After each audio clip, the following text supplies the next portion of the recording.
이제 어느 정도 잡히게 되겠죠. 자, 사무엘상 그 서론 부분 들어가기 전에 그동안 했던 역사를 다 할 수는 없고 아주 간략하게 하면, 창세기에서는 크게 두 시대를 보셨죠? 1장부터 11장까지는 소위 이제 창조 시대라고 해서 이스라엘 백성에 하고 있는 그 태고사라고 하는데, 그래서 네 가지 사건이 크게 다루어져 있었어요. 창조 사건, 타락, 그 다음에 노아 홍수 사건, 그 다음 바벨탑 사건, 네 가지 사건. 그 다음에 이제 창세기 12장부터 50장은 이제 족장사라 그러죠. 그래서 이스라엘 민족의 이제 시조가 되는 아브라함부터 시작되는 그 하나님이 선택하신, 그리고 언약을 맺으신 그 족장들의 역사. 그래서 4명, 아브라함, 이삭, 야곱, 요셉. 뭐 요셉은 이제 족장이라기보다는 야곱의 11번째 아들인데, 요셉 이야기가 창세기 끝에 나오는 이유는 왜 그러냐면, 창세기 다음에 이어지는 책이 출애굽기예요. 그렇죠? 그러니까 애굽에서 바로의 통치하에서 노예 생활하던 이스라엘 백성들이 이제 하나님이 보낸 모세를 통해서 출애굽하는 이야기인데, 출애굽 이야기가 나오려면 뭐가 있어야 돼요? 앞에 입애굽이 있어야 되는 거예요.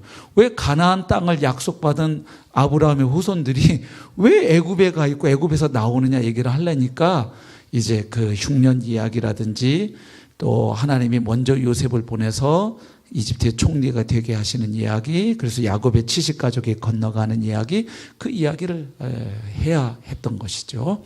그래서 이제 그런 것들이 다 하나님이 아브라함과 맺은 언약의 약속의 성취와 다 관련이 있는 역사이기 때문에 그렇게 기록을 해놓는 거예요. 단순히 무슨 요셉 위인전기 쓰는 게 아니잖아요. 왜냐하면 아브라함에게 약속한 3가지 기억나세요? 자손, 후손으로 한 큰 민족을 만들겠다. 그 다음 그들이 살아갈 땅, 그 다음에 또 하나는 복의 근원 통로가 되게 하겠다. 자손, 땅, 복, 이 3가지 키워드 기억하셔야 돼요. 그래서 결국 하나님이 아브라함에 약속하신 건 하나님이 통치하신 하나님의 나라를 약속한 거예요. 그래서 나라의 3요소가 뭐냐면 영토, 국민, 주권이에요. 근데 주권은 왕이신 하나님께 있고, 그 다음 하나님 나라가 되려면 그럼 2가지가 더 있어야 돼요. 뭐예요? 그 왕이신 하나님의 통치를 받는 백성, 또 하나는 그 백성이 살아갈 삶의 터전인 영토. 그래서 구약의 역사는 이제 그 이후에 이 땅 이야기, 백성 이야기, 왕 이야기로 가는 거예요. 흐름이 어찌됐든.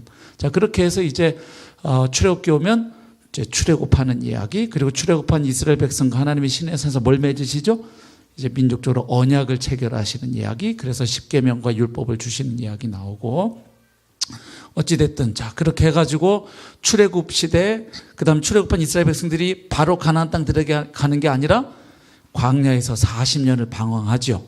사실 한 보름이면 들어갈 수 있었는데 가데스 바네에서 그들이 불순종한 것 때문에 그런 것도 있지만, 또 하나는 뭡니까?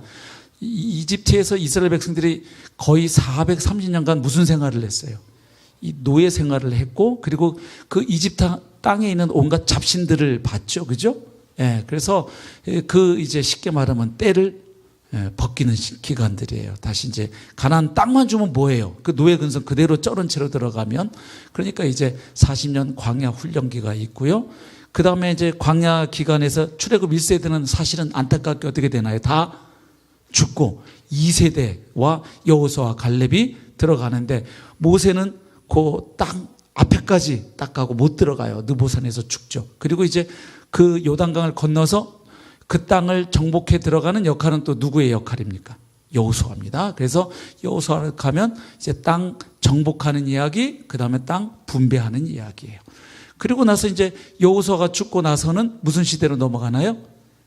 사사 시대입니다. 사사. 그래서 하나님이 그때 사사들을 하나님이 지명하셔서 그들로 하여금 이제 이스라엘 백성들을 다스리고 통치하게 하셨던 시대입니다. 그래서 이제 사무엘상은 이제 시대 전환이 일어나는 거예요. 사사 시대에서 어디로? 왕정 시대로 넘어가는 이제 중요한 역사적 전환이 있기 때문에 제가 오늘 잠깐 역사 얘기를 했습니다. 너무 오랜만에 지금 저희가 또 하는 거니까 시즌2를. 그래서 그런 역사적 흐름 속에 이제 사무엘상을 이해하셔야 될 것 같습니다. 자, 한번 서론을 보시죠. 자, 시대적으로 사무엘서는 이스라엘의 왕이 없으므로 사람마다 각각 자기 소견에 옳은 대로 행하였던 무슨 시대?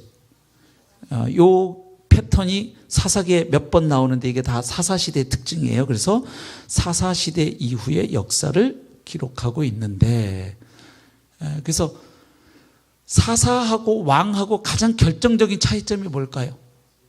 그죠? 세습이 안 되는 겁니다. 사사는.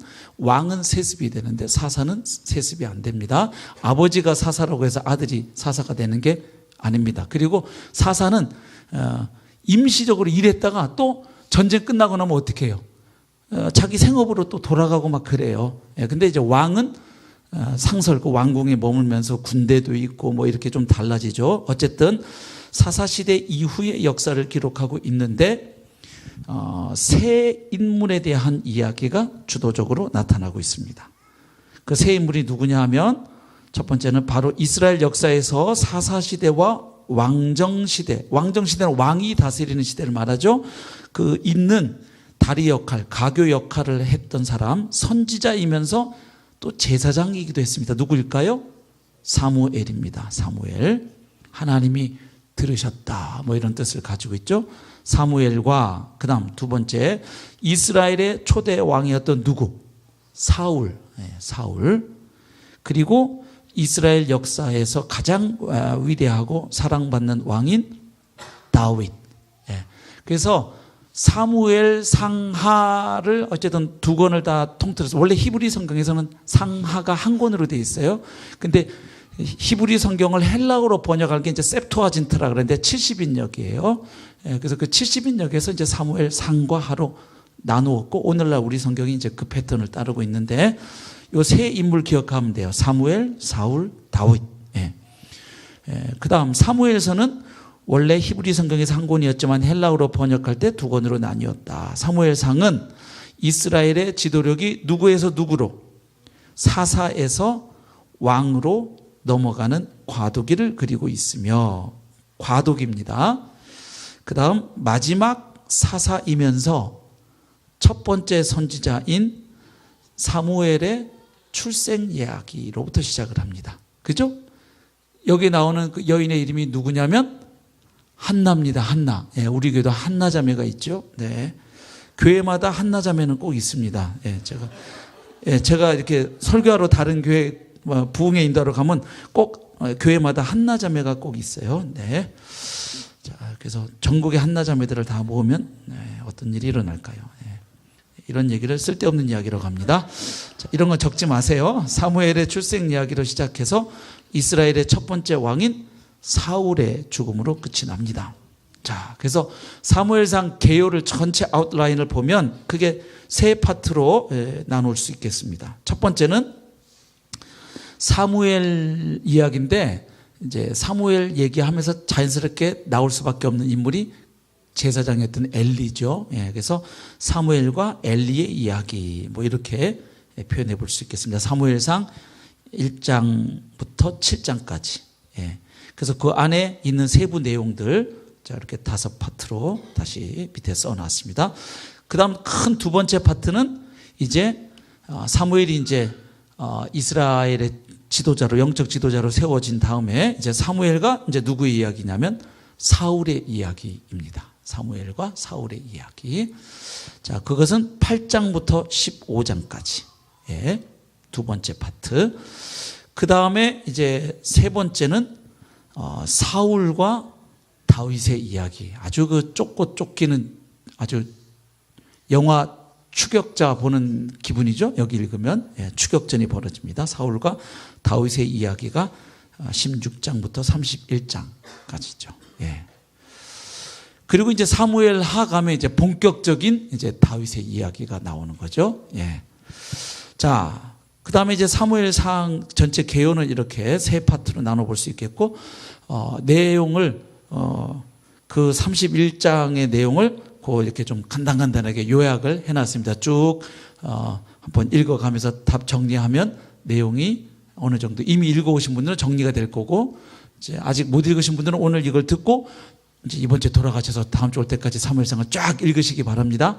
그럼 내용이 쭉 잡히게 될 겁니다. 자, 먼저 사무엘 이야기 스토리 라인 한번 좀 훑어보겠습니다. 첫 번째 이제 사무엘이 이제 준비되는 이야기가 나옵니다. 이제 영적 지도자로 갑자기 나오는 게 아니죠. 다 그 준비 기간이 있잖아요. 그래서 사무엘의 준비 부분을 한번 보면 기도 응답으로 사무엘을 낳은 누구는 한나죠. 한나는 아이가 젖을 떼자 성막으로 데려갑니다. 그래서 누구 밑에서 사무엘이 자라도록 하죠? 바로 당시 제사장이었던 엘리입니다. 엘리 제사장 밑에서 자라게 합니다.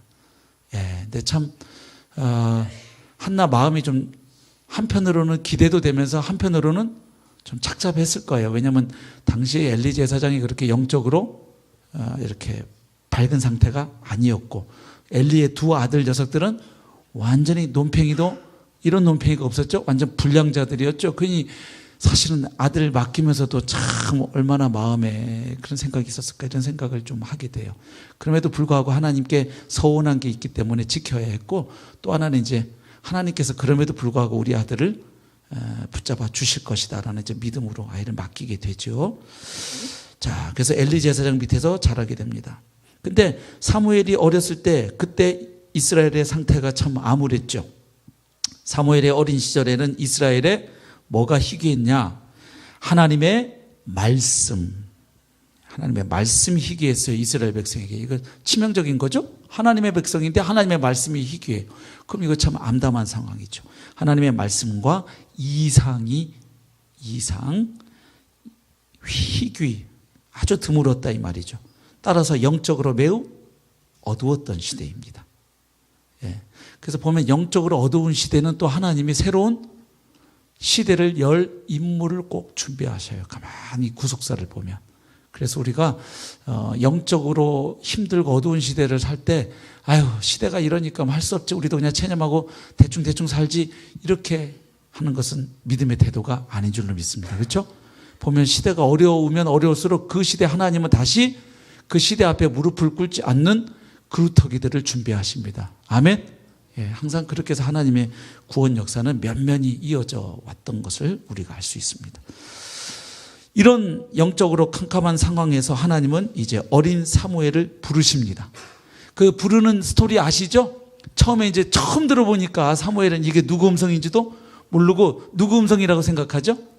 예, 엘리 제사장님이 나를 부르시나 그래서 부르셨나요? 그러니까 나 안 불렀어. 그러니까 아, 네. 그러고 또 오는데 또 불러서 부르셨나요? 왔다리 갔다리 하다가 그제서야 이제 엘리가 딱 감을 잡죠. 아, 하나님이 야를 부르는갑다. 이게 좀 늦긴 늦었어요, 엘리가. 그죠? 영적으로 깨있으면 바로 딱, 아, 하나님이 사무엘을 이제 나는 벌써 이제 꺾였고 하나님이 사무엘을 부르시는갑다. 이 감이 와야 되는데 근데 그래도 또 하나님의 사람은 하나님 사람이에요. 늦게라도 딱 감을 잡고 야 이번에 하나님 또 부르시면 너 하나님 앞에 이렇게 대답해라 그러면서 그죠? 제가 여기 있나이다 듣겠나이다 말씀하옵소서 뭐 이렇게 쭉 이제 하나님하고 관계 맺는 방법을 가르쳐 주죠. 그 이야기 잘 기억나실 거예요. 자 이런 상황에서 하나님은 어린 사무엘을 부르시고 그러면서 말씀을 주시는데 그 말씀이 어린 사무엘이 감당하기에는 좀 힘든 말씀이었죠. 한마디로 말하면 무슨 내용이었어요? 자기 스승의 집안을 완전히 다 심판한다는 내용이었죠. 그래가지고 야 하나님이 너한테 무슨 말씀하셨냐 그러니까 막 사무엘이 이걸 말을 해야 돼 말아야 돼 쩔쩔매니까 너 하나도 남김없이 다 얘기해야 돼 막 이러고 그렇죠 하죠. 예. 어찌되었든 그때 이제 무슨 얘기냐면 엘리 집안을 심판할 것이라고 말씀을 하시죠. 이렇게 사무엘은 하나님의 음성을 들으며 하나님의 음성 그러니까 영적 지도자로 세워가는 과정에서 꼭 거치는 훈련 하나가 하나님의 음성을 듣고 그리고 분별해가는 훈련입니다. 그래서 이제 이것을 배워가는 과정에서 막 엎치락 뒤치락 하죠. 막 어떨 때는 그냥 말씀 읽다가 탁 나오면 그냥 이게 다 하나님 말씀인 것 같고 또 어떤 때는 막 기도하다가 그냥 뭔가 느낌이 오면 이게 하나님의 음성인가 보다 했다가 또 만약 목장 갔다가 누가 또 한마디 하면 이게 하나님의 음성인가 막 이러면서 이제 막 엎치락 뒤치락 하면서 하나님의 말씀을 잘 분별해가는 그 과정들을 이렇게 겪어가죠. 예, 그래서 지금 사무엘도 이제 그런 훈련을 하나님이 시키십니다. 하나님의 음성을 들으며 영적 지도력의 근본인 경건 훈련을 쌓아가게 하십니다. 그리고 이제 하나님이 그와 함께 해 주십니다. 그렇게 함으로 온 이스라엘은 사무엘이 여호와의 선지자로 세우심을 입은 것을 인정하게 됩니다. 그러니까 결국 하나님이 하나님의 사람들을 부르시고 세우시면 이렇게 흘러가면서 결국은 사람들도 그를 인정하게 됩니다. 아, 하나님이 저 사람을 부르셨구나. 예, 이렇게. 그래서 이렇게 어떤 안수식을 앞두거나 이렇게 할 때도 공동체의 검증을 꼭 거치도록 하는 게, 자기 혼자만 그냥 막 불받았다고 막 하면 그건 사실일 수 있어요. 그럼에도 불구하고 이렇게 안수식을 한다, 뭐 안수 집사님을 세우거나 뭐 목사를 세우거나 뭐 장로님을 세우거나 할 때 왜 그 공동체의 검증도 거치게 하냐면, 다른 사람들이 몰라도 본인이 벌써 부르심 받았으면 본인은 알겠죠. 그러나 리더십을 세울 때는 꼭 그런 공동체 안에서의 훈련과 검증을 통해서 이제 공동체의 지체들이 저분을, 저 사람을 하나님이 이러이러한 사람으로, 선교사로, 목회자로, 아니면 목자로 이렇게 세우시는구나 하는 그 공동체의 인정을 꼭 받게 하시죠. 그래서 그 지금 3장 19, 20절 써놨는데 사무엘상 한번 펴보세요. 이게 어릴 때부터 하나님이 사무엘을 갑자기 어느 날 갑자기 짠 하고 하는 게 아니라 이렇게 스텝이 있어요. 잘 읽으시면 그런 스텝이 보입니다. 3장 19, 20절로는 이제 이스라엘 전 백성이 사무엘을 하나님이 세우신 사람으로 인정했다, 그 얘기인데, 그 전에 조금씩 그쪽으로 향하는 그 징조들이 좀 보이는데 한번 보세요. 사무엘상 2장 18절을 보십시오. 자, 일단 거기 보면 이게 18절이요 17절하고 딱 대조가 돼요. 이제 딱 보시면, 이 소년들의 죄가 여호와 앞에 심히 크면 그들이 여호와의 제사를 멸시함이었더라. 이거 17절 누구 이야기입니까? 엘리의 제사장의 두 아들인 홈니와 비느하스. 이거 완전 제사장이라기보다는 완전히 논팽이들이고 불량자들이죠.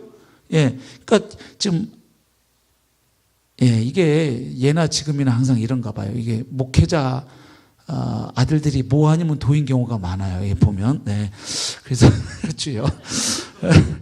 여기 이게 지금 제사장 아들들인데 얘네들이 이러고 있어요. 지금 17절에. 그런데 딱 18절 보면, 그러면 17절만 읽으면 암울한 거잖아요.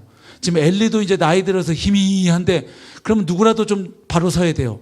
그 아들들이라도 정신 단디 차리고 있는데, 아들들은 아버지보다 더 하잖아요, 지금. 야, 이거 큰일 났다 하는데 딱 이제 하나님의 섭리가 보이는 거죠. 18절 보면, 그런데 엘리 제사장 두 아들들은 그러고 있지만 사무엘은 어렸을 때에 세마포 에봇을 입고 누구 앞에서? 여호와 앞에서 섬겼더라. 보십시오. 홈니와 비느하스는 제사장의 아들들이면서도 뭘 멸시했다고 돼 있어요? 여호와의 제사를, 요즘 말로 하면 예배를 멸시했다, 이런 거예요. 그런데 사무엘은 어린 나이임에도 불구하고 지금 여호와 앞에서 섬기고 있는 모습을 짠 보여줘요. 그 다음 2장 21절 가보십시오. 여호와께서 한나를 돌보시사 그로 하여금 임신하여 세 아들과 두 딸을 낳게 하셨고, 아이 사무엘은 누구 앞에서? 여호와 앞에서 자라니라. 그러니까 지금 이 어두운 시대에 다음 시대를 준비할 하나님의 사람을 하나님이 지금 준비시키고 있어요. 여호와 앞에서 아이 사무엘이 지금 자라나고 있습니다. 그렇죠. 그 다음 26절 한번 또 읽어보실까요? 2장 26절 시작. 아이 사무엘이 점점 자라매 여호와와 사람들에게 은총을 더욱 받더라. 그렇죠? 그러니까 하나님의 사람으로 세워져 가는 과정에서 사람들의 인정도 반드시 필요합니다. 어떤 분들은 그냥 뭐 하나님이 나만 부르면 되지, 그냥 나 불 받았어 하나님 앞에 이러고 막 이렇게 사람들의 인정과 평가는 아주 가끔 가볍게 여기는 분들이 있어요. 그래서 혼자 불 받아서 혼자 신학교 가고 혼자 그냥 선교지 가버리고 막 이런 분들 가끔 있어요. 근데 여기 보면 이런 과정들을 겪게 하세요. 여호와와 사람들에게 은총을 더욱 받더라. 그리고 나서 이제 3장 19, 20절이 나오는 겁니다. 그냥 뚝 갑자기 나온 게 아니에요. 자, 3장 19, 20절 같이 읽겠습니다. 시작. 사무엘이 자라매 여호와께서 그와 함께 계셔서 그의 말이 하나도 땅에 떨어지지 않게 하시니 단에서부터 부엘세바까지의 온 이스라엘이 사무엘은 여호와의 선지자로 세우심을 입은 줄을 알았더라. 아멘. 그러니까 쭉 그런 이제 성장 과정에서 하나님이 빚어 가시고 이제 때가 되니까 이제 온 이스라엘 백성이 이 어두운 시대 가운데 비록 엘리의 제사장들은 저러고 있지만 하나님이 사무엘을 준비시켜서 우리에게 지도자로 보내주셨구나. 이걸 이제 백성들이 인정하게 되었다. 이런 얘기죠. 그래서 이렇게 사무엘이 준비되어 가는 이야기가 앞부분에 나옵니다. 그리고 여기 지금 강연에는 빠진 것 중에 하나가 신학적으로 굉장히 중요하게 다뤄지는 텍스트가 하나 있는데 사무엘상 2장에 나오는 한나의 노래라고 하는 부분이에요. 한나의 찬양. 이게 신학적으로 굉장히 좀 중요해요. 이게 한나의 찬양이 나중에 신약으로 가면 누구의 노래로 이어지냐 하면 예수님의 어머니인 마리아의 송가라 그래서 누가복음 1장에 나오거든요. 근데 신학적인 맥이 같아요. 마리아의 송가나 한나의 노래랑 신학적인 키워드가 같은데 두 가지를 노래해요. 하나는 하나님의 주권. 그러니까 사람을 높이고 낮추고 세우고 죽이고 살리고 부하게 하고 가난하게 하시고 이 모든 주권이 누구에게 있다? 하나님께 있다는 하나님의 주권에 대한 노래고요. 한나가 노래하는 거. 그 다음에 또 하나가 비천한 자를 돌보시는 하나님의 긍휼. 그래서 하나님 나라에서의 소위 이 전복의 원리라 그래요. 뒤집어짐의 원리. 낮은 자를 높이시는 이게 하나님 나라의 중요한 특징 가운데 하나인데 그 부분을 한나가 노래합니다.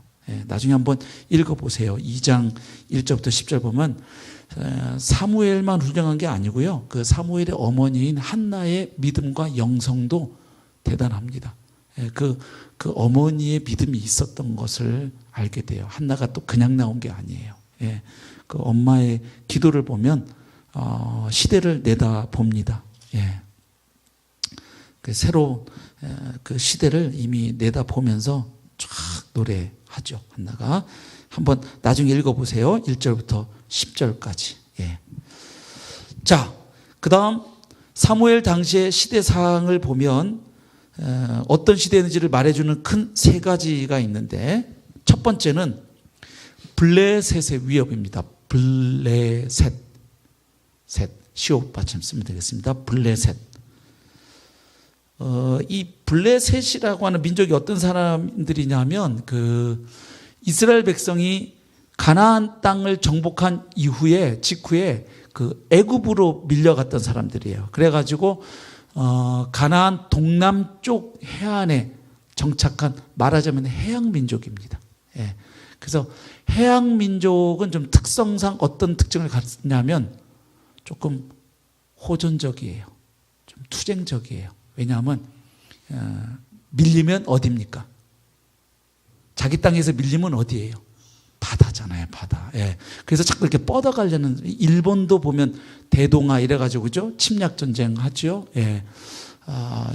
그다음에 영국도 보세요. 영국도 섬나라거든요. 해가 지지 않는 나라이라서 전 세계를 그냥 얼마나 많은 식민지를 이런 특징을 좀 갖게 돼요. 이제 그런 것들이 이런 전쟁사에서도 보면 나타나고 운동 경기에도 그대로 나타나요. 그래서 우리나라하고 비슷해 보이지만 일본 스모하고 우리나라의 씨름하고 결정적인 차이가 있어요. 일단 외형상 보면 스모는 막 이렇게 씨름처럼 화려한 막 넘기고 이런 기술보다 막 따로라 이러면서 막 이래가지고 어떻게 해요? 막 덩치 큰 두 사람이 밀어내죠. 원 밖으로 밀어내면 경기 끝나죠. 그죠? 왜냐하면 육지에서 밀리면 어디니까 끝나는 거예요? 바다예요. 그래서 밀리면 2판이 있어요? 없어요? 없어요. 씨름은요? 3판 2승이나 결승전 천하장사 가면 몇 승이에요?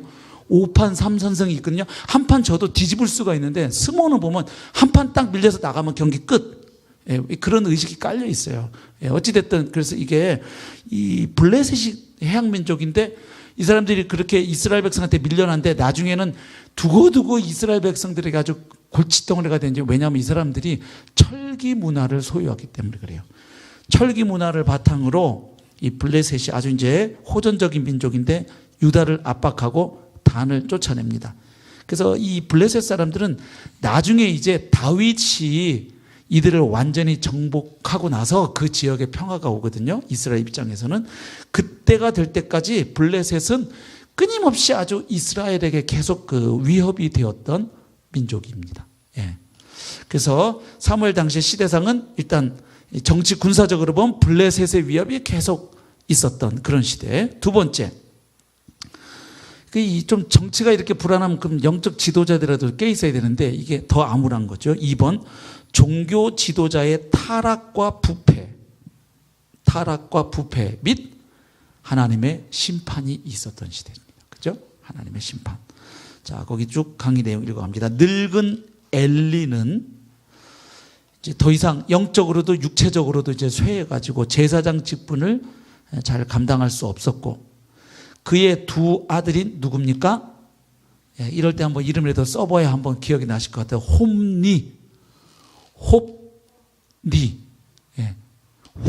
그 다음에 또 한 명은 비느하스. 비누가 아니에요. 비느하스. 홉니와 비느하스. 아주 품행이 불량했다고 성경에 기록하고 있습니다. 그리고 제사장의 아들들인데 여호와의 제사를 멸시했습니다. 이들이 얼마나 그 영적으로 참 심각한지를 알 수 있는 한 대목인데, 블레셋과 전쟁이 벌어졌을 때 이 사람들이 그 하나님과의 언약 관계는 생각하지도 않고 무조건 뭐만 들고 나가면 이긴다. 그냥 하나님의 인재를 상징하는 게 언약계 법계니까 그냥 이것만 들고 나가면 싸움은 우리 거다. 그냥 하나님이 함께 하니까 이긴다. 이런 식으로 언약계를 뭐처럼 써먹는 거예요. 말하자면 부적처럼 써먹는 거예요. 그러니까 하나님과의 그 언약적 관계가 있을 때 언약궤도 의미가 있는 거예요. 그렇죠? 예. 언약궤를 부적처럼 사용하다가 전쟁에서 패하고요, 또 죽임당하고 결국 법궤를 뺏겨버려요. 예. 하나님의 임재를 상징하는 아주 중요한 물건인데 이스라엘 백성 입장에서는 이걸 빼앗깁니다. 근데 이게 빼앗기고 나서 이게 저쪽 땅에 넘어가고 나서 그 땅에서 난리가 나죠. 그 막 법궤를 딱 갖다 놨더니 그 앞에 있던 이방신들 목들이 그냥 다 떨어져 나가고 자빠지고 막 일로 옮기고 절로 옮기고 막, 그쵸? 그래갖고 나중에 막 제사 지내고 해가지고 에이 이거 가져가. 왜냐면 그거 가져오면 좋은 일이 있을 줄 알았더니 이제 막 난리가 나니까. 그렇죠? 예. 그런 쭉 제가 다 써놓지는 않았어요. 그럼 강의안이 너무 많아져서 쭉 읽어보세요. 거기 되게 재밌는 이야기 많이 써여 있어요. 자, 그래서 여호와의 언약궤를 빼앗겼다는 소식을 들은 누구는? 엘리 제사장은 몸이 좀 비둔했던 것으로 성경에 기록되어 있는데 충격을 받아가지고 어떻게 돼요? 의자에서 떨어집니다. 그러면서 목이 부러져서 죽습니다. 이거 하나님이 사무엘에게 얘기한 말씀하신 그대로 일어나요. 그 다음에 아기를 낳고 있던 비느하스의 아내는 남편이 전쟁터에서 죽었다는 그 슬픈 소식을 듣고 막 태어나는 아기 이름을 뭐라고 짓냐면 이가봇. 한글로 쓸 때는 이가봇. 뭡니까? 여호와의 영광이 떠나버렸다. 왜냐하면 이제 언약궤를 적의 수중에 뺏겠다는 얘기를 듣고 이제 이스라엘은 뭐가 떠났다? 영광이 떠나버렸다. 참 슬픈 이름을 짓죠. 자기 애 이름을 이가봇이라고 이름을 짓고 죽습니다. 참 끔찍하죠. 3번 언약궤 사건. 아까도 조금 나왔는데 언약궤를 탈취한 블레셋은 그 후 큰 재앙을 겪습니다. 이거 뺏으면 자기들한테 좋은 일. 이게 왜 이러냐면, 왜 하나님이 그 언약궤가 넘어간 다음에 그 다음에 막 이렇게 하시냐면, 이게 이제 당시 고대인들이 가지고 있는 신관 중에 하나가 뭡니까? 나라와 나라 사이에 전쟁을 해갖고 이기는 나라가 나오고 지는 나라가 나오면 어떻게 이해했죠? 고대인들은 그 나라의 신이 지고 이겼다 이렇게 생각을 한 거예요. 그래서 만약에 자기들이 이스라엘을 이겼다 그러면 자기 나라의 수호신이 이스라엘의 야훼 신을 이겼다 이렇게 하는 거예요. 야훼 신이 패했다. 그러니까 그 전리품으로 여호와의 법궤를 갖다가 딱 갖다 놓은 거예요. 말하자면 여호와의 신이 우리의 신들 앞에 무릎을 꿇었다. 그래서 다 그렇게 의기양양하니까 하나님이 그냥 그 신상들을 다 그냥 아작을 내버리시는 거거든요. 이제 그 생각들을 깨시는 거죠. 이 신앙이 이렇게 변질되면 항상 이렇게 가요. 나중에 예레미야 시대 때도 그랬죠. 예레미야가 바벨론을 들어서 하나님이 너네들 심판하신다 그런데도 에이 아니야 그러면서 거짓 선지자들이 저 예레미야가 가짜야, 저거 매국노야, 바벨론한테 돈 먹었어 막 이러면서 핍박을 하는데, 그때도 이스라엘 백성들이 가지고 있던 신념, 유다 백성이 가지고 있던 신념이 뭐예요? 우리 땅에는 뭐가 있다? 성전이 있다. 하나님이 임재하시는 성전이 있기 때문에 절대로 성전이 있는 한 우리는 저 이방 민족한테 뭐 할 수가 없다. 패할 수가 없다라는, 굉장히 하나님을 믿는 것 같지만 아주 왜곡된 신앙이죠. 그렇죠? 예. 그렇게 되면 이제 성전을 부적처럼 써먹는 거예요. 예. 마치 뭐 이렇게 전쟁 나고 지진 날 때 교회당으로 피신하면 살 것이다 이러고 교회당 들어오면 비 많이 올 때는 저희 예배당으로 절대 오지 마세요. 까치산으로 올라가셔야 됩니다. 아시겠어요? 저희 여기 지하라 일로 피신하시면 위험합니다. 제가 분명히 얘기했어요. 나중에 강서침례교회당으로 가면은 홍수가 나도 살 거야. 일로 오시면 저 책임 못 집니다. 여기 지하입니다. 지하. 비가 일로 다 옵니다. 무슨 얘기인지 아시겠죠? 그 장소가 그렇죠? 그걸 하는 게 아니에요. 이미 더군다나 십자가 부활 사건 이후에는 건물이 성전이 아닙니다. 저와 여러분이 교회고 성전입니다. 아멘. 예. 그 분명히 아셔야 돼요. 그렇다고 그러면 건물이 안 중요합니까? 교회인 성도들이 모여서 예배하고 하나님 높이고 교제하고 말씀 양육하고 하니까 이 건물도 나름의 의미가 있어서 우리가 청소도 하고 뭐 고치기도 하는 거예요. 그러나 이 건물을 숭배하시면 안 되는 거죠. 그죠? 그걸 우리가 분명히 구분하면 되는 거예요. 자, 그래서 이 재앙을 겪고 결국 감당을 못해가지고 이 법궤를 벳세메스로 보냅니다. 그래서 이 궤는 벳세메스를 거쳐서 나중에 다윗 예루살렘으로 이 법궤를 가져오기까지 기럇 여아림이라고 하는 곳에 머물게 돼요. 꽤 오랜 시간 여기에 있게 됩니다. 그러니까 이 하나님의 임재를 상징하는 언약궤를 잃어버렸다는 건 지금 하나님 백성인 이스라엘 백성이 영적으로 얼마나 어두운지 그리고 그들의 정체성이 얼마나 지금 위기에 처해 있는지를 잘 보여주고 있습니다. 자, 그 다음에 이제 사무엘의 사역과 활동을 보겠습니다. 1번 미스바의 회개운동, 회개라고 쓰시면 됩니다. 회개. 사무엘은 온 이스라엘 백성을 미스바로 다 이제 모이도록 합니다. 뭐 구국 기도회 같은 거 보면 꼭 미스바를 그래서 많이 쓰죠. 근데 가끔 그런 기도회들이 이제 변질돼 가지고 아주 그냥 보수 진보 양쪽 그 정치 논리를 대변하는 정치적 기도회로 변질돼서 사용되는 경우가 한국 교회에 종종 있어서 굉장히 그 안타까움을 사는데 이 사무엘이 살아서 본다면 참 안타까울 거예요. 미스바를 저렇게 악용하다니 막 이렇게 하면서 자 사무엘은 온 이스라엘 백성을 미스바로 모읍니다. 그러면서 촉구하는 게 뭐냐면 우상을 버리고 온전히 하나님 앞으로 돌아오라고 촉구하는 말하자면 회개 운동을 여기서 일으켜요. 근데 이때 미스바에 온 백성이 모였다는 이 첩보가 누구의 귀에 들어가냐면 블레셋 사람들의 귀에 들어가는 거예요. 그러니까 블레셋 사람들이 뭐라고 생각하겠어요? 야, 쟤네들이 지금 미스바에 모여있대. 그럼 어떻게 하면 돼요? 한 방에 그냥 아작을 낼 수 있다고 생각하는 거예요. 맞죠? 여기저기 흩어졌으면 여기 치고 저기 치고 군대를 분산해야 되는데 그냥 미스바에 모여있다는 얘기니까 잘 됐네. 그냥 한 방에 싹 쓸어버릴까 하고 그 얘기를 듣고 쳐들어오죠. 그래서 이때 블레셋이 이스라엘을 침략을 하는데 이 하나님의 어떤 지시에 의해서 영적인 어떤 운동이 벌어질 때 만약에 사탄의 세력이 그걸 공격하면 하나님이 보호하시는 걸 볼 수 있어요. 우리 얼마 전에 금요기도 때인가 수요 예배 때인가 노전사님 설교할 때 그 부분 설교하셨죠. 여호수아에서 그 이제 들어가기 앞서서 이스라엘 백성들이 다 뭐 하고 있었죠 그때? 할례를 받고 그렇죠. 이러고 이때 이제 그 군대 장관 나타나는 거 너는 우리 편이냐 저쪽 편이냐 막 그 기억나시죠? 그거 진짜 인간적으로 보면 말이 안 되잖아요. 지금 저 사람들이 저 성에서 우리를 보고 이제 들어가서 점령을 해야 되는데 지금 뭐 할례 받고 남자들이 다 끙끙 누워 있으면 그러고 그 정보가 저기 들어가면 어떻게 돼요? 와가지고요 그냥 목 톡톡 따면 돼요. 그냥 그러면 그냥 뭐 이거 근데 그럴 때 하나님 역사하시죠. 그 사람들은 지금 자기 코가 석자죠. 그 안에서 다 뭐 하고 있어요? 벌벌벌 떨고 있죠. 왜냐하면 이스라엘 백성이 거기까지 오는 동안 하나님이 그들과 친히 함께 하시면서 어떻게 이스라엘을 대적하는 자들 하나님이 그냥 심판하신 지 다 들어가지고 벌벌벌 떨고 있어가지고 지금 이스라엘 백성들 칠 생각을 못하죠. 이렇게 칠 생각을 못하게 하시거나 아니면 이렇게 간이 배 밖으로 나와서 치러 오면 이제 하나님이 직접 나서시는 거죠. 그래서 블레셋이 이때 아주 대담하게 이스라엘 침략을 했는데 이때 사무엘이 간절히 하나님께 기도합니다. 그러니까 하나님께서 블레셋의 우레를 내려가지고 그들을 아주 대파해 버리시죠. 그래서 사무엘은 이 승리를 기념해서 돌을 세우고 그 이름을 뭐라고 하죠? 에벤 에셀. 무슨 뜻입니까? 하나님이 여기까지 우리를 도우셨다, 이런 뜻이죠. 예. 에벤 에셀. 여기까지 도우셨다. 예.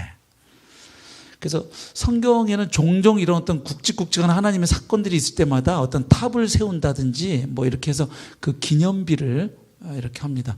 그래서 어떤 영적인 중요한 시대에 하나님이 행하셨던 것들을 기억할 수 있는 뭐 그런 건강한 이벤트들은 괜찮아요. 그래서 그걸 가지고 뭐 이렇게 가족들끼리 그걸 이렇게 기념하고 다시금 그때 주신 하나님의 은혜를 되풀이한다든지 이렇게 기억하는 거 좋은 일이죠.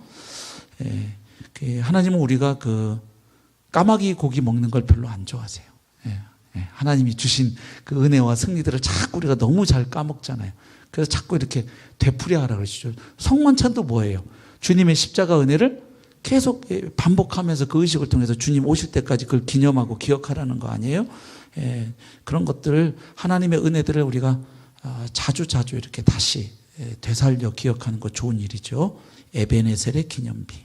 자, 그 다음 사무엘의 사역을 봅니다.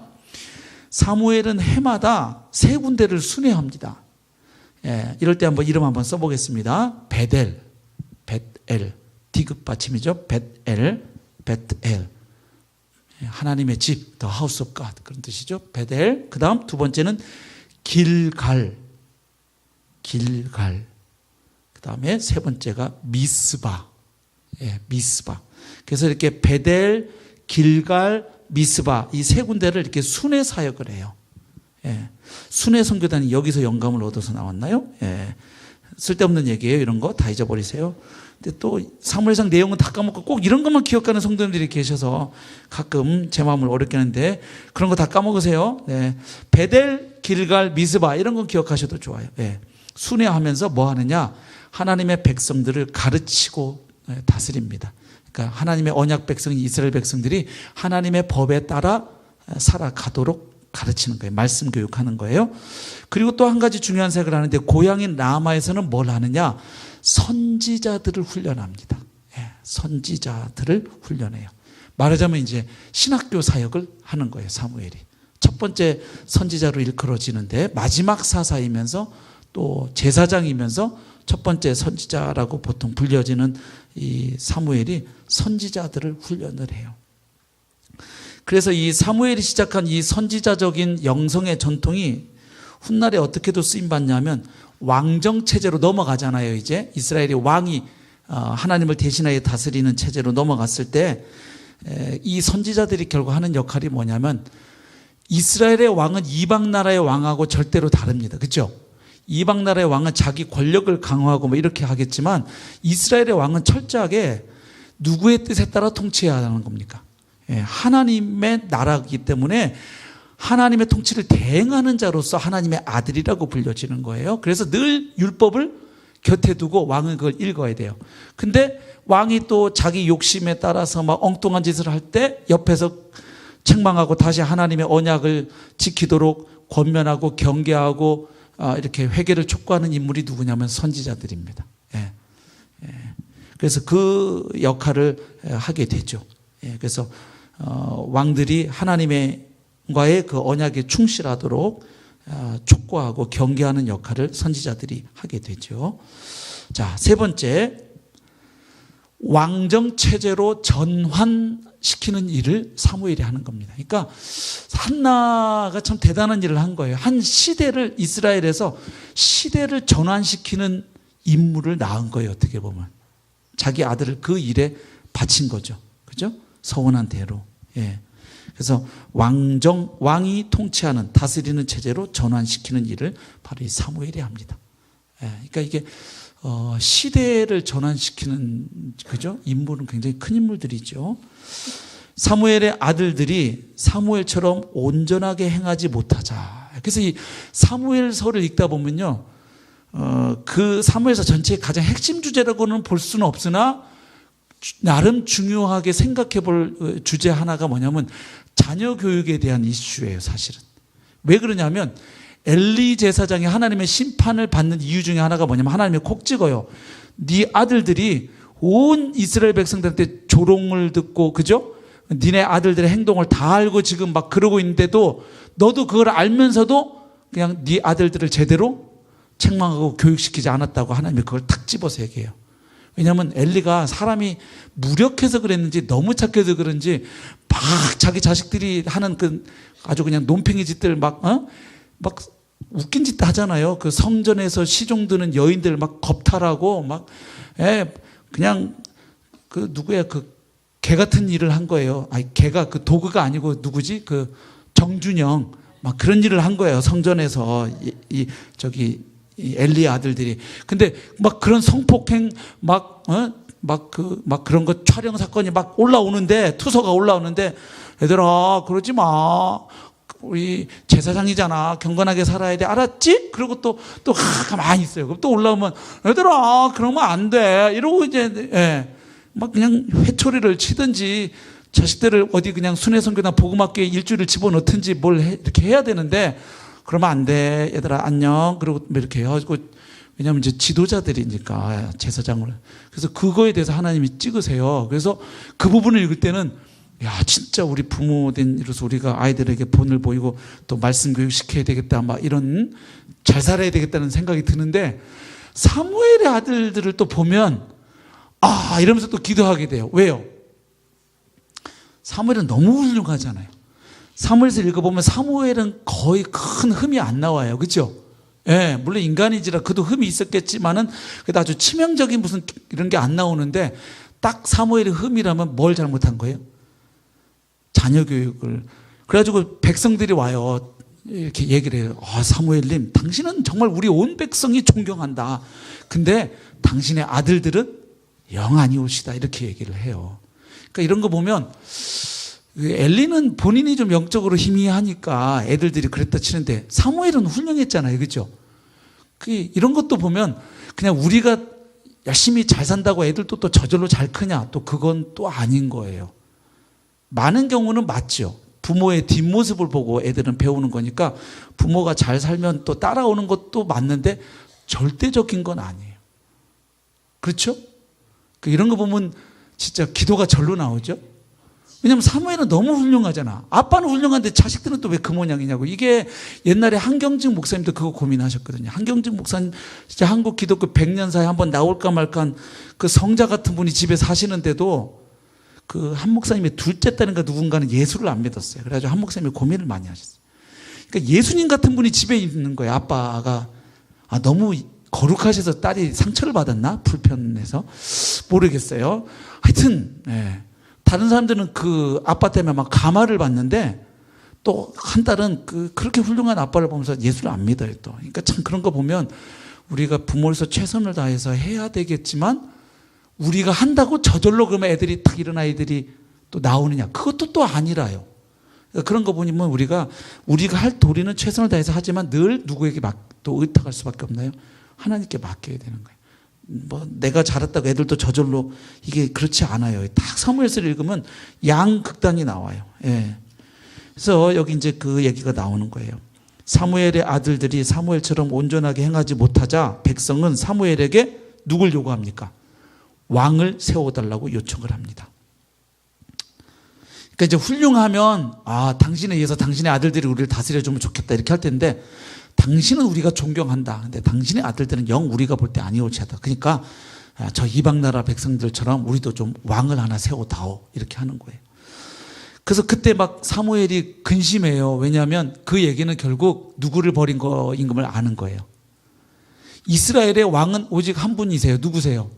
하나님이에요. 하나님이 다스리시는 신정국가라며 말하자면 이스라엘은. 근데 왕을 세워달라 이 말은 왕이신 하나님 비키라는 얘기거든요. 사무엘이 이걸 딱 간파하죠. 그래서 근심하니까 하나님이 야 사무엘 널 버린 거 아니야. 쟤네들이 날 버린 거거든. 내가 알아.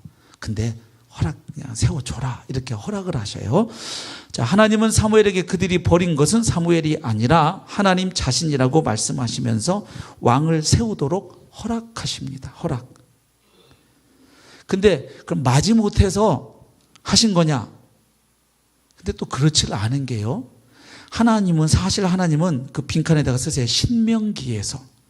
신명기 17장에 나옵니다. 이미 모세 시대에 앞으로 이스라엘에 누가 세워질 것임을, 왕이 세워질 것을 하나님 미리 모세를 통해서 벌써 말씀해 놓으셨어요. 근데 니네 나라의 왕은 이방 나라의 왕들처럼 이렇게 하면 안 돼 하고 이스라엘 나라의 왕들은 어떤 왕이어야 되고 어떻게 다스려야 되는지를 쫙 미리 벌써 말씀을 하셨어요. 그러니까 이스라엘 나라에는 어떤 경우에도 왕이 생기면 안 되는데 지금 얘네들이 왕을 세워달라고 해서 그냥 사무엘이 열받았는데 하나님이 마지못해서 에이 야 왕 세워줘, 이건 아닌 거예요. 분명히 그 나라의 왕이 세워질 걸 하나님은 벌써 말씀하셨어요, 그 전에. 그래서 사실 하나님은 신명기에서 이미 왕정체제를 예고하셨습니다. 따라서 이스라엘 백성들이 왕정체제를 요구한 것 자체가, 왕을 세워달라고 한 것 자체가 그냥 어마어마한 잘못이라기보다는 그 문제가 뭐냐, 이스라엘 백성이 하나님을 그들의 왕으로인데 조금 오타가 났어요. 왕으로 인정하면서 그 언약 관계, 하나님과 맺은 언약 관계가 있잖아요. 하나님은 그들의 하나님이 되시고 그들은 하나님의 백성이 되는 그 관계, 그죠? 그 언약 관계 안에서 왕정체제로 전환하면 괜찮아요. 왜냐하면 하나님은 왕으로서 다스리는데 종종 사람들을 통해서 하나님의 통치를 구현하셨어요. 그렇죠? 예를 들면 하나님이 하늘과 땅을 창조하신 다음에 이 창조된 피조 세계를 하나님이 주인이고 왕이고 소유자인데 누구에게 다스리도록 위임하세요? 인간에게. 그렇죠? 하나님의 형상으로 지음받은 인간에게 다스리도록 위임하죠. 그러나 그 인간에게 정복하고 다스릴 때 자연을 마음대로 그냥 막 환경을 파괴하고 지네 마음대로 하라는 뜻이 아니고, 거기 정복하는 건 뭐냐면 창조주 하나님의 뜻에 합당하도록 이 하나님이 지신 세계를 아름답고 조화롭게 잘 경영하고 다스리고 보호하라는 거였어요. 그렇죠? 근데 서양 사람들이 그 구조를 땅을 정복하고 다스리라는 걸 자기 마음대로 잘못 읽었죠. 그래서 막 환경을 파괴하고 지구를 완전히 오늘날 이렇게 병들게 만든 주범 중에 하나가 그 구조를 잘못 이용해 먹어서 그런 건데, 그래서 에덴 동산을 하나님이 아담과 하와에게 맡기시잖아요. 그것처럼 이스라엘 백성들도 하나님은 사사를 통해서도 다스렸고, 그렇죠? 모세 시대는 모세를 통해서도 하나님의 사람들을 통해서 다스리는데, 문제는 뭐냐, 그들이 철저하게 누구의 뜻에 맞추어서, 하나님의 뜻에 맞추어서 그 통치를 했어야 했던 거예요.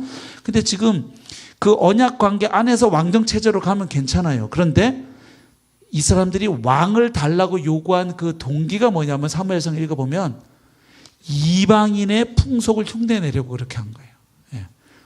저 이방인들 보니까 전쟁할 때 맨 앞에 왕이 나왔고 돌격 뭐 이렇게 하고 하는데 야 폼나더라. 근데 우리는 뭐 그냥 사사가 나가지고 조금 하다가 또 전쟁 끝나면 또 자기 뭐 이거 우리도 뭐 이러면서, 그렇죠? 예, 그게 문제였어요. 이방인들의 풍속을 흉내내려고 왕을 요구한 거죠.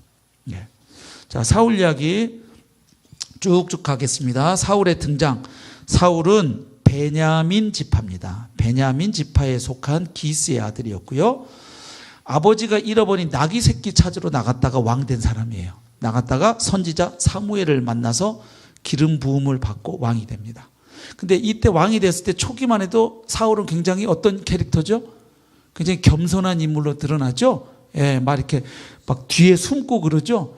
키가 다른 사람 어깨 위로 그냥 우리 노전사님 같은 분이었어요. 또 노전사님보다 더 크다고 봐야 되나? 어깨 위면? 예. 하여튼 예, 그런데도 보면 처음에 막 뒤로 숨고 막 왕 세우려고 사무엘 때도 저희 집안이 얼마나 별 볼 일 없는 집안인데요 막 이러면서 굉장히 나름 처음에는 겸손했던 인물이 사울이었죠. 예. 근데 이제 그게 얼마 안 간 게 문제였죠. 이번 사울의 전성기, 사울이 왕이 된 후에 암몬 사람 나하스가 길르앗 야베스를 침공을 합니다. 사울은 이때 이스라엘 전역에서 사람을 모아가지고 암몬을 무찌릅니다. 암몬. 그리고 하나님의 영이 사울에게 임합니다. 그래갖고 막 사울이 용맹을 떨치고 예언도 하고 그래요. 그렇죠? 그래갖고 막 사람들이 하는 말이 와, 사울도 선지자 중에 있는 거야? 막 이런 말 하죠. 예, 하나님의 영이 임하니까 막 사울도 이때 예언을 하고 막 그랬거든요. 사울은 나중에 아말렉과의 전쟁에서 이제 불순종을 하죠. 그래서 그것 때문에 결정적으로 하나님께 버림을 받는데, 그 전까지는 그래도 이렇게 싸움을 할 때마다 사울이 승리를 거둡니다.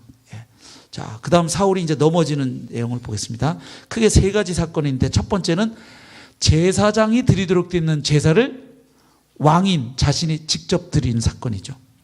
이게 누구와의 전쟁이냐면 바로 블레셋입니다. 블레셋과의 전쟁을 앞두고 하나님의 도우심을 구하는 이제 제사를 드리려고 하는데, 이때 출정식 할 때 꼭 하나님께 제사를 드리고 이제 출정을 하는 거예요. 이스라엘 입장에서는 전쟁이 이제 거룩한 전쟁이다 보니까. 근데 이제 약속한 시간에 누가 안 오는 거예요? 사무엘이 안 오는 거예요. 그냥 막 안 오니까 백성들은 어떻게 해요? 막 동요하고 군사들은 막 흩어지고, 그러니까 이거 난리 났다 싶은 거죠. 그래가지고 급한 마음에 사울이 어떻게 합니까? 자기가 딱 제사를 지내는데 일이 꼭 그렇죠. 제사를 딱 드리고 나니까 딱 기다렸다는 듯이 누가 또 딱 나타납니까? 사무엘이 딱 또 나타나죠. 그러면서 사무엘이 경고하죠. 책망하면서 당신의 왕권이 오래가지 못할 것이다. 당신이 하나님을 무시했기 때문에 하나님이 결국 당신을 버릴 것이다. 당신의 왕권이 얼마 못 간다. 무서운 경고를 주죠. 두 번째, 권위의 남용. 블레셋과의 전쟁 중에 사울은 이스라엘 군사들에게 그날 승리를 거둘 때까지 아무것도 먹지 않겠다, 금식하겠다는 맹세를 시킵니다. 참 무식한 거죠. 여러분, 전쟁하는 병사들 밥을 먹지 않고 싸우라 그러면 어떻게 됩니까? 여러분, 이거 군인한테 급식을 안 주면 난리 나는 거예요. 그렇죠? 어떤 경우에도 군인들은 밥을 굶기면 안 돼요. 그렇죠? 반드시. 그래갖고 훈련 나갈 때는 그 식당에서 못 먹으니까 밥이 어떻게 합니까? 밥차가 추진 나간다 그래요. 군대에서 아시죠? 다 나가지고 반합통에다가 다 국이랑 밥 줘가지고 이렇게 밥 먹잖아요. 근데 그걸 자기 그 막 마음에, 근데 여기에 딱 누가 걸려들어요? 아유, God bless you. 네. 요나단이 딱 걸려들죠? 요나단은 이거 아버지가 이 규칙 발표한 걸 모르고 승리하고 막 꿀 먹고, 그쵸? 그래가지고 나중에 이제, 근데 또 이게 또 아버지 체면이 있잖아. 자기가 얘기해 놓은 거 있으니까 어떻게 해요? 아들이 할 수 없어. 넌 죽어야 돼. 그러고 죽이려고 하니까 또 누가 말려요? 백성들이, 아니, 요나단이 오늘 얼마나 큰 공을 세웠는데 저걸 막 이래갖고 겨우 죽이는 걸 말리긴 말리죠. 근데 어쨌든 여기서 뭘 할 수 있냐면, 이게 이제 하나님의 임재가 자꾸 떠나가니까 굉장히 이제 사람이 초조해지고 충동적이고 막 이렇게 되는 거예요, 사울이. 그래서 섣부른 판단과 충동적인 명령으로 아들 요나단과 군사들을 아주 큰 공경에 빠뜨리죠. 아니, 정말 그 전쟁을 위해서, 승리를 위해서 금식 기도하다가 필요하면 어떻게 하면 되겠어요? 본인이 금식하면 되지, 뒤에서. 백성들이 싸우고 자기 부하들이 좀 열심히 싸워. 근데 나가서 총칼 들고 싸워야 되는 군인들을 그걸 금식을 시키면 어쩌자는 거예요. 그거. 어떻게 싸워, 배고파서. 그죠? 원래 항상 일 시킬 때 뭐는 먹이면서. 옛날부터 밥은, 일꾼들 밥은 먹이면서 일 시켜라 하는 그 옛날 어른들의 말이 있는데, 이게 그냥 자기 그냥 혼자 필 받아가지고 막 이런 거. 세 번째, 아말렉과의 전쟁에서 불순종하죠. 이 사건이 아주 크죠. 하나님은 이스라엘이 애굽을 나온 직후에 그들을 뒤에서 깐 사람들이 있어요. 아주 야비하게. 누구예요? 걔네들이 아말렉이에요. 그래서 하나님이 나중에 다른 민족은 모르겠는데 이 아말렉은 전쟁해서 이기면 어떻게 하라? 왕부터 짐승들 가축까지 싹 뭐하라? 진멸시켜버립니다. 헤렘 사상이에요. 완전히 하나님께 다 드려보려고 하는데 사울이 어떻게 합니까? 좋은 가축들은 싹 좋은 건 챙겨놓는 거예요. 그래 놓고 사무엘에 가서 이 가축 소리가 웬 소리입니까? 그러니까 또 사울이 뭐라 그래요? 그거 하나님한테 제사 드리려고 좋은 거 챙겨놨습니다. 그때 사무엘이 했던 유명한 말이 뭐예요? 순종이 제사보다 낫고 하는 그 유명한 말씀을 거기서 하는 거죠. 그죠? 그래서 사울은 아말렉을 무찌르고서 좋은 가축들은 죽이지 않고 살려두고 이 일로 하나님 앞에서 결정적으로 실격을 하게 됩니다. 사울의 남은 생에 비참하죠. 1번, 다윗에 대한 질투. 질투의 영이 임하죠. 흔히 여자분들을 질투의 화신이라고 그러는데요, 남자가 질투에 사로잡히면 감당이 안 됩니다. 다윗에 대한 질투. 하나님께 버림받은 사울은 이제 악신으로 고통을 받습니다. 우리가 신약 시대에 사는 걸 감사해야 되는 게, 구약 시대는 이렇게 하나님의 영이 이렇게 일시적으로 임했다가 또 어떻게 합니까? 떠나가고 막 이렇게 해요. 근데 성령님은 우리와 계속 함께 하십니다. 할렐루야. 예, 이 구약 시대는 하나님의 영이 일시적으로 어떤 그 목적을 위해서 이렇게 있다가 또 떠나가기도 하시고 제한된 사람에게 임하는 이런 시대였죠. 그래서 요엘서 2장에 앞으로 메시아의 시대, 종말의 시대에는 하나님의 영이 남녀노소, 남종, 여종 할 것 없이 부어져서 뭐 자녀들은 예언할 것이요, 막 그 말씀 아시잖아요, 그죠? 예, 우리가 지금 그 시대에 살고 있다는 게 얼마나 큰 은혜고 복인지 모르겠습니다. 아무튼 그래서 악신으로 고통을 받아요. 그래서 다윗의 수금 연주를 들으면서 마음을 진정시킵니다. 예. 다윗은 굉장한 음악가이기도 했죠. 예. 근데 이제 그것도 나중에는 더 이상 약발이 안 듣죠. 막 이렇게 마음에 가라앉다가 나중에 어떻게 합니까? 듣다가 막 열받으면 창을 막 던지죠, 그죠? 예. 근데 알고 보면 다윗은 사울 왕한테 누구죠? 자기 사위죠. 막 사위를 죽이려고. 예. 다윗이 블레셋과의 전쟁에서 골리앗을 무찌른 후에 백성들이 다윗을 칭송하는 소리를 듣고 질투심에 사로잡히죠. 그 백성들이 뭐라고 노래했죠? 예, 사울이 죽인 자는 천천히요, 뭐 다윗이 죽인 자는 만만원이라도 이른, 예, 이렇게. 예, 그래서 저는 이 본문을 읽고 옛날에 전도사 때 그 큐티하면서 제가 큐티 노트에 쓴 걸 아직도 기억을 합니다. 나중에 담임 목사가 되어서 부목사님과 전도사님들이 설교를 잘한다고 성도님들이 칭찬할 때 절대로 질투하지 않으리라. 제가 전도사 때 큐티한 내용입니다. 그때 질투하면 망한다. 제가 딱 큐티 노트에 썼어요. 망한다. 망하려면 그리 해라. 예, 그래서 저는 부목사님들을 모실 때 저보다 설교 잘하는 분들을 모십니다. 할렐루야. 네, 안 믿으시는군요. 네, 예, 믿으신 분은 복이 있어요. 네, 자, 사울이 이것 때문에 망해요.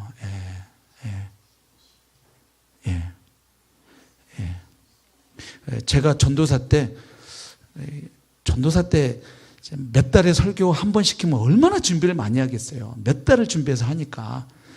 그래가지고 그 은혜 받으신 안수 집사님, 사모님, 자매님이 담임 목사님 앞에서 김전도사 설교 듣고 은혜 받았다고 얘기하는 바람에 제가 엄청 그거에서 찍혀가지고요. 네. 핍박을 당한 후에 제가 결심을 한 거거든요. 네. 자, 질투심에 사로잡힙니다. 그는 여러 차례 다윗을 죽이려고 했고 다윗이 자기를 피해 광야로 숨어버리니까 사위 추격하는 일에 남은 생애 전체를 허비합니다. 참 불쌍하죠. 예. 사울의 쇠락. 다윗에 대한 질투에 사로잡힌 사울은 점차 인격과 삶의 파탄을 경험하며 쇠락의 길을 걷게 됩니다. 사울의 최후. 사울은 길보아 산에서 블레셋과 최후의 접전을 벌였는데 블레셋 군인이 쏜 화살에 맞습니다. 그래서 자기가 이제 죽게 된다는 걸 아는데 이러고 이렇게 죽는데 만약에 여차하면 블레셋 군인이 와서 자기를 최종 확인 사살하면 누구의 손에 죽게 돼요? 그 이방인들의 손에 이게 아주 유대인들은 자존심이 있거든. 내가 하나님의 선민인데 어떻게 하다 화살에는 맞았지만 저놈이 와서 자기 목까지 베는 거는 감당이 안 되는 거예요. 그래서 자기 옆에 수종 드는 사람, 자기 무기 들고 다니는 사람한테 야, 너 빨리 저 블레셋 놈들이 날 죽이기 전에 네가 빨리 나를 찔러라는데 어떻게 또 그놈이 하겠어요. 그렇죠? 자기가 모시는 보스인데 왕인데 그 벌벌벌 떠니까 이 하더니 칼 놓고 자기가 탁 그 위에 이렇게 엎어져요. 예. 참 끔찍하죠. 예. 그래서 칼 위에 엎드려서 스스로 목숨을 끊고요. 이 전쟁에서 사울 왕의 세 아들도 다 죽게 됩니다. 예. 자, 다윗 이야기. 다윗의 등장 1. 목양. 다윗은 이스라엘 역사의 무대에 본격적으로 등장하기 전에 양을 치고 있었습니다. 아마도 이 목양은 그가 왕의 역할을 할 때 좋은 경험이 되었던 것으로 보입니다. 시편 같은 걸 보면. 왜냐하면 그 목자의 심정도 배우게 되고 그리고 다윗이 어떻게 합니까? 그 자기가 보호하는 양을 막 치러 온 맹수들하고 어떻게 해요? 싸워서 막 무찌르면서 그 용맹도 키우고 그리고 보호하시는 하나님의 손길도 경험하고 그렇게 하죠. 두 번째 기름부. 사무엘은 하나님의 명을 따라 이세, 다윗의 아버지 이름이 이세입니다. 이세의 아들 중 하나를 왕으로 세우려고 합니다. 왜냐하면 이세 아들 중에 왕이 있다 이렇게 말씀을 하시니까. 근데 이제 세우러 갔을 때 그때 다윗은 어디가 있었나요? 들에서 양을 치고 있었습니다. 그래서 그 들에서 양을 치고 있던 다윗을 제외한 7명의 아들이 사무엘 앞을 지나갈 때 막 사무엘이 심쿵해요. 와, 잘생겼다. 쟤인가 보다. 그리고 이렇게 딱 보면 하나님이 아니야 이렇게 하시는 거예요. 그래서 다 지나가 버리는 거예요. 그렇죠? 그러니까 이제 사무엘이 이세한테 아니 아들들 이게 다냐 막 묻죠. 그러니까 이제 그때서 이새가 극적적 아이 뭐 한 놈 있긴 한데 아이 그놈은 아닌데 뭐 아이 걔는 지금 나가서 양 보고 있는데 양똥 치우고 있을 텐데 뭐 이렇게 아이고 걔 데려오보라고 이제 이렇게 가죠. 예, 드라마로 하면 뭐 이런 그림들이에요. 네. 자, 그래서 그들의 외모를 보고 야 진짜 왕감이다 이렇게 생각하는 거죠. 그렇게 생각하는데 하나님은 외모가 아니라 중심을 보신다고 말씀하시며 다윗을 불러서 그 위에 기름을 붓게 하시죠. 예. 근데 이제 사람들은 이 구절을 또 바꿔서 또 많이 써먹죠. 예. 하나님은 중심을 보시지만 사람은 외모를 본다. 예. 그러니까 머리 잘 빗고 다녀라 교회 갈 때 뭐 이렇게 하는 거죠. 네. 자, 3번 골리앗을 무찌름. 아버지의 심부름으로 전쟁터에 있는 형들을 찾아가죠. 야, 형들 잘 지내는지 좀 가봐라. 가서 좀 이거 좀 간식도 가서 챙겨주고 이래가지고 네 그러고 이제 갔죠. 그 아버지 심부름하러 갔더니 무슨 상황이 벌어진 거예요. 저기 이때만은 골리앗이 나가지고 막 하나님 욕하고 이스라엘 백성들 조롱하는데 아무도 거기에 대응을 못하는 거예요. 다 그냥 벌벌벌 떨고 있는 거예요. 그러니까 여기에 이제 다윗이 탁 이렇게 도는 거죠. 예, 그래가지고 이스라엘 군대를 욕하고 하나님 욕하는 걸 듣고 분노해요. 그래서 왕한테 가고 내가 저놈하고 맞짱 뜨겠다 나가야 그랬더니 사울이 어떻게 하는 드라마를 하면 이런 거예요. 골리앗 한번 보고 다윗 한번 보고 골리앗 보고 다윗 보고 이게 견적이 안 나오잖아요. 싸움이. 예? 마치 그 노희철 전도사님하고 저기 지금 일권이하고 그치 딱 일권이가 손 들었어요. 지금 이 싸움을 시키면 농구 자유투 경기 자유투는 되겠다. 자유투 말고 노 전도사님과 일권이가 저 까치산 올라가서 그 덩크 컨테스트 말이 안 되는 게임이잖아요. 뭐 이런 거 아니에요. 이렇게 보다가 안 돼 이렇게 하는데 자꾸 나가겠다고 하니까 누구 갑옷을 줘요?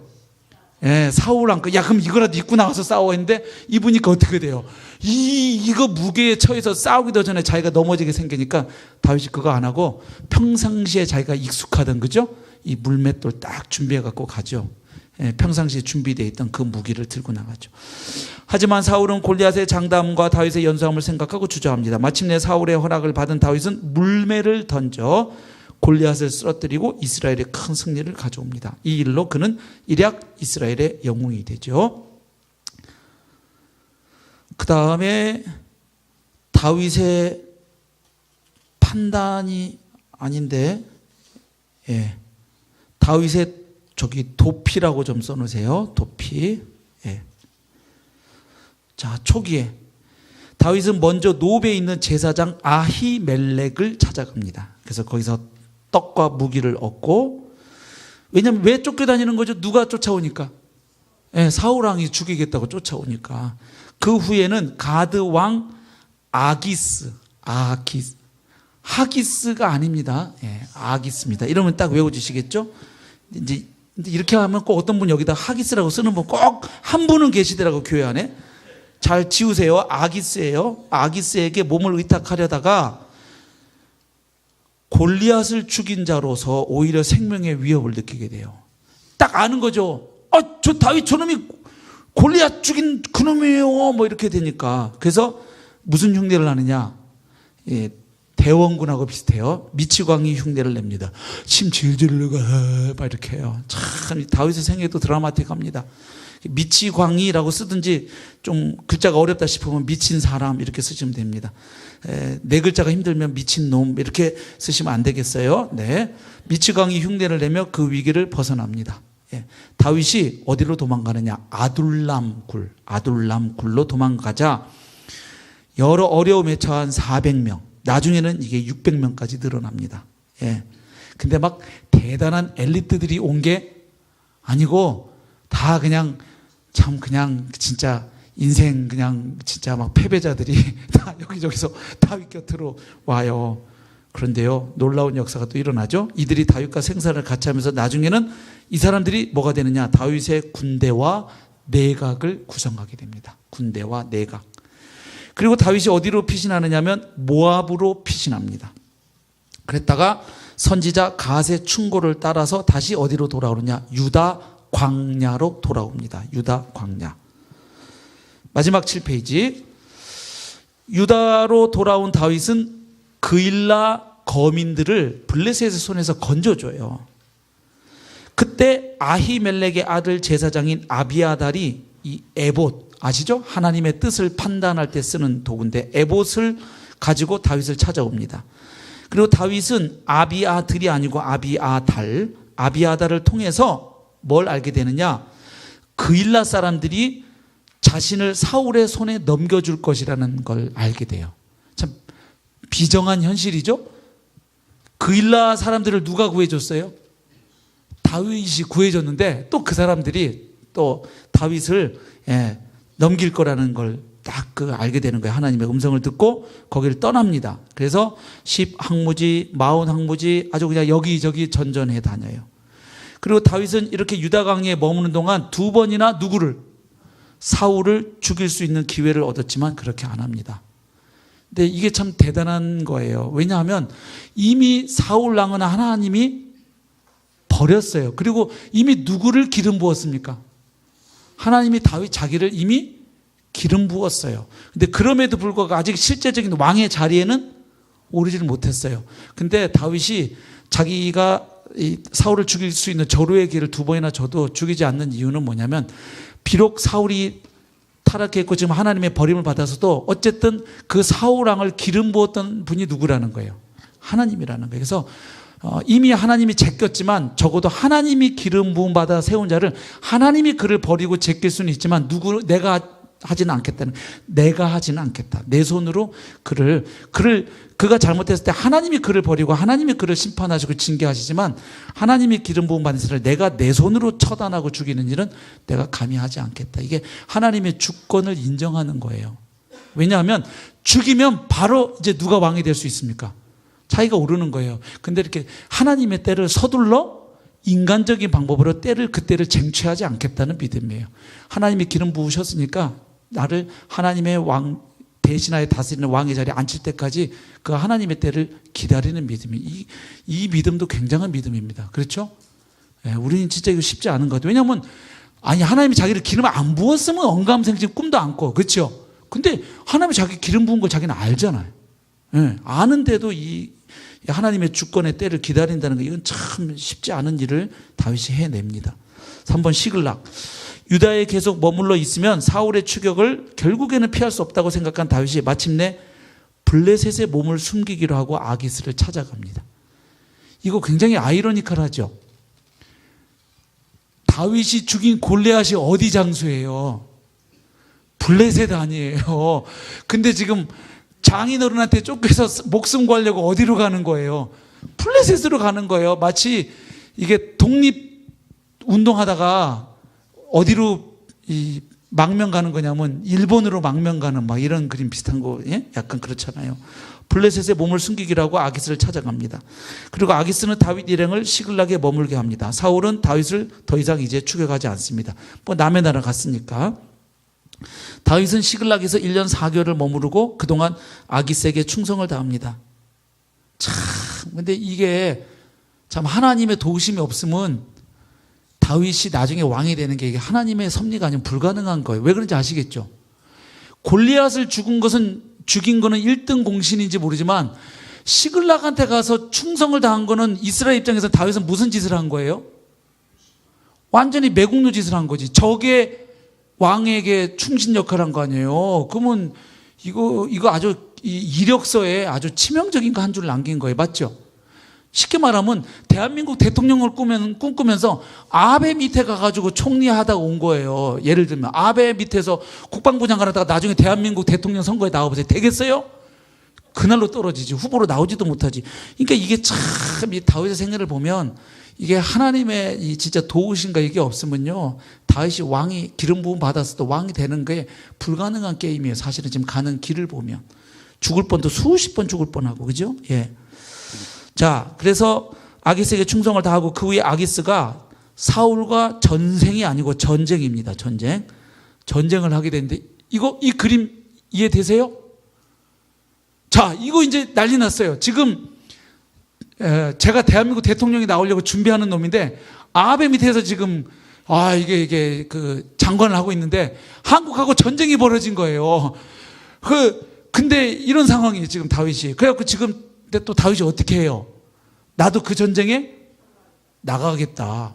왜냐하면 자기는 지금 이 블레셋 왕한테 뭘 보여줘야 돼요? 자기의 충성심을 보여주기 위해서라도 이 오버를 해야 되는 거예요. 나 나갈 거야. 내가 나가서 사울 목 따올게요. 막 이렇게 하는 거예요, 지금. 예. 근데 누가 반대하냐면, 예. 이 왕의 부하들이, 왕이셔. 잘 생각해야 됩니다. 저 다윗이 우리랑 같이 가는 것 같다가 뭐 하는 수가 있다. 돌아서서 뒤통수를 딱 치면 그러면 앞에는 누가 있고, 사울이 있고 뒤에는 다윗이 치면 우리 완전히 몰살당합니다. 왕 판단 잘 하셔야 돼요. 막 기를 쓰고 반대하죠, 부하들이. 그래서 이제 아기스가 다윗한테, 야, 나도 너를 믿어. 너 데리고 나가고 싶은데, 야, 내 입장도 좀 생각해줘. 내 부하들이, 너를 좀 싫어한다. 야, 이거, 그러니까 그냥 좀 참아다오. 뭐 이런 식으로 이제 적당히 맞추는 거죠. 그래서 다윗이 빠져요. 근데 이게 하나님 은혜죠. 우리 생각이 보세요. 그냥 살아남으려고 아기스 밑에서 충성한 것까지는 이스라엘 백성들 어떻게 이제 용납이 되는데, 만약에 진짜 이 이스라엘과 전쟁에 다윗이 나와가지고 막 맨 앞에서 칼 휘두르고 이거를 이스라엘 백성들이 보면 나중에 왕으로 세울 수 있을까요, 없을까요? 어렵죠. 그러니까 이걸 하나님이 어떻게 보면 이거 섭리라고 봐야 돼요. 막는 거예요. 그 부하들을 사용하셔서. 그렇죠? 아마 이거 못 나가게 됐을 때 다윗은 후유유유유유 했을 거예요. 그렇죠? 예. 오, 주님 나를 안 버리셨군요. 이렇게 했겠죠. 예. 근데 이것 때문에 시글락을 비운 동안 또 누가 쳐들어와요? 아말렉이 쳐들어와가지고 가족과 물건들을 다 약탈해 가요. 근데 이때 다윗은 크게 낙담을 하죠. 예. 그리고 이때 다윗이 잘한 게 뭐냐면 하나님께 물어요. 하나님, 제가 쫓아가면 저 사람들 잡을 수 있겠습니까? 물었더니 하나님이 가라. 내가 너와 함께 하겠다. 그래서 하나님 말씀 듣고 가죠. 그래서 하나님을 신뢰함으로 다시 힘을 얻는데, 이게 왜 중요하냐면 이때 다윗의 충성스러운 부하들이, 그 전까지는 다윗이여 우리는 당신과 목숨을 함께 합니다 하다가 여기서 부하들이 어떻게 해요? 자기 가족들이 지금 잡혀갔잖아요. 그러니까 여기서 부하들도 확 돌아버려요. 그래가지고 누굴 죽이려고 그래요? 보스를 죽이려고 그래요. 다윗을 죽이려고 그래요. 이때 다윗이 아주 크게 궁급했다 그래요. 예. 근데 사실은 다윗도 지금 다 똑같은 상황이잖아요. 그죠? 자기도 지금 처자식 다 그렇게 됐는데 똑같은 상황인데 부하들이 확 돌아버리니까 다윗을 죽이려고 그래요, 그때. 예, 참 인간 세계에 우리가 이 비정함을 볼 수 있는 거예요, 그런 것들이. 자, 그래서 근데 하나님이 다윗에게 힘을 주셔요. 그래서 추격해갖고 다시 다 뺏긴 걸 다 찾아옵니다. 마침내 사울은 기브아산에서 전사하고 다윗의 오랜 피난 생활이 막을 내리게 됩니다. 사무엘상 주요 구절 찾아서 밑줄 그으시면 되겠고요. 사무엘상에서 볼 수 있는 그리스도 한번 예표를 보겠습니다. 첫 번째, 사무엘은 선지자이면서 제사장이면서 동시에 사사예요. 사사는 다스리는 자였으니까 재판장이기도 했고, 그러니까 세 가지 이 직분을 다한 인물이 누구냐면 예수님입니다. 그렇죠? 기름 부어서 세우는 직책이, 메시아라고 불릴 수 있는 직책이 뭐였죠? 왕, 제사장, 선지자. 근데 예수님은 이스라엘의 왕이시고 제사장이시고 멜기세덱의 반차를 따른 제사장이시고, 그 다음에 신명기 18장에 나오는 모세와 같은 선지자로 일컬어지시는 메시아죠. 예, 그런 면에서 이제 사무엘이 그리스도의 모형이 어느 정도 될 수 있다. 그리고 새로운 시대를 열었죠. 마찬가지로 예수님도 자신의 죽음과 부활로 새로운 종말의 시대를, 메시아의 구원의 시대를, 하나님 나라의 시대를 활짝 여셨죠. 예. 그 다음 다윗은 그리스도를 예표하는 주요 인물 중에 하나이다. 그는 베들레헴에서 태어났고, 예수님도 고향이 어디시죠? 베들레헴입니다. 베둘레헴이라고 쓰시면 안 됩니다. 베들레헴입니다. 그 다음 목자로서 섬겼고, 예수님 선한 목자라 그랬죠. 자기를 이스라엘의 왕으로 다스렸고, 비슷하죠. 그리고 그는 미래에 올 메시아 왕을 미리 암시하는 기름 부음 받아 세운 왕. 그죠? 메시아. 그죠? 왕이었다. 그리고 그가 썼던 대표적인 메시아 시편들은 그가 왕으로서 아직 인정받지 못하고 위험 가운데 도피하는 중에 쓰여졌다. 대표적인 게 시편 22편. 그리고 이제 또 하나 다윗은, 사무엘상에서 보이는 다윗의 모습은 뭐냐면 뭘 통과해서 영광으로 갑니까? 많은 고난을 통과해서 왕의 자리에 오르죠. 마치 예수님의 고난과 부활의 영광하고 그 그림이 흡사하죠. 그런 면에서도 다윗은 예수님을 예표한다고 볼 수 있습니다. 신약 성경은 특별히 그리스도를 육신으로는 다윗의 혈통에서 나셨다 이렇게 증거하죠. 로마서 1장 3절에서. 그리고 계시록 22장에서는 예수님을 가리켜서 그분은 다윗의 뿌리요 자손이다 이렇게 계시록에서도 묘사를 합니다. 그래서 사무엘상에서 우리가 이런 그리스도를 볼 수 있습니다. 자, 우리 기도하고 마치겠는데요. 오늘은 결국 사무엘상에서 보여주는 것은 키워드 질문이 이거예요. 누가 왕인가? 예. 결국은 하나님이 왕으로서 다스리고 통치할 때 그곳에 하나님의 나라가 임한다는 거예요. 그리고 인간 왕이라 하더라도 인간 왕은 철저하게 누구의 뜻에 따라 하나님의 법에 따라 하나님의 뜻에 따라 정의와 공의의 통치를 해야 한다는 게 사무엘상이 가르쳐주는 거예요. 근데 그 인물에서 사울은 부적격자였고 마음에 합한 사람 다윗이 바로 그 조건에 맞는 인물이었다. 이걸 보여주는 게 이제 사무엘상인 겁니다. 그리고 이제 사무엘 하로 넘어가면 하나님이 그 다윗과 다윗 언약을 체결하시는 이야기를 보여주는 거예요. 그래서 우리가 기도할 제목은 두 가지. 오늘 하나님이 저의 왕이십니다. 하나님이 저희 교회의 왕이십니다. 하나님이 대한민국과 온 열방의 왕이십니다. 하나님 다스려 주십시오. 제 삶을 맡깁니다. 통치하여 주십시오. 기도와 또 한 가지는 여기 대부분 어르신들이니까 자녀들을 잘 양육할 수 있도록 기도하시면서 우리의 자녀들을 주님께 좀 올려드리면 좋겠습니다. 그리고 아직 시집 장가 안 가신 분들은 하나님 내가 좋은 하나님의 사람으로 준비되게 해주시고 나중에 그렇게 경건하고 복된 가정을 이룰 수 있는 제가 그런 신랑 그런 신부로 준비되게 하시고 또 그런 좋은 배우자를 만날 수 있도록 하나님 복을 주십시오. 이렇게 기도하면 좋겠습니다. 우리 함께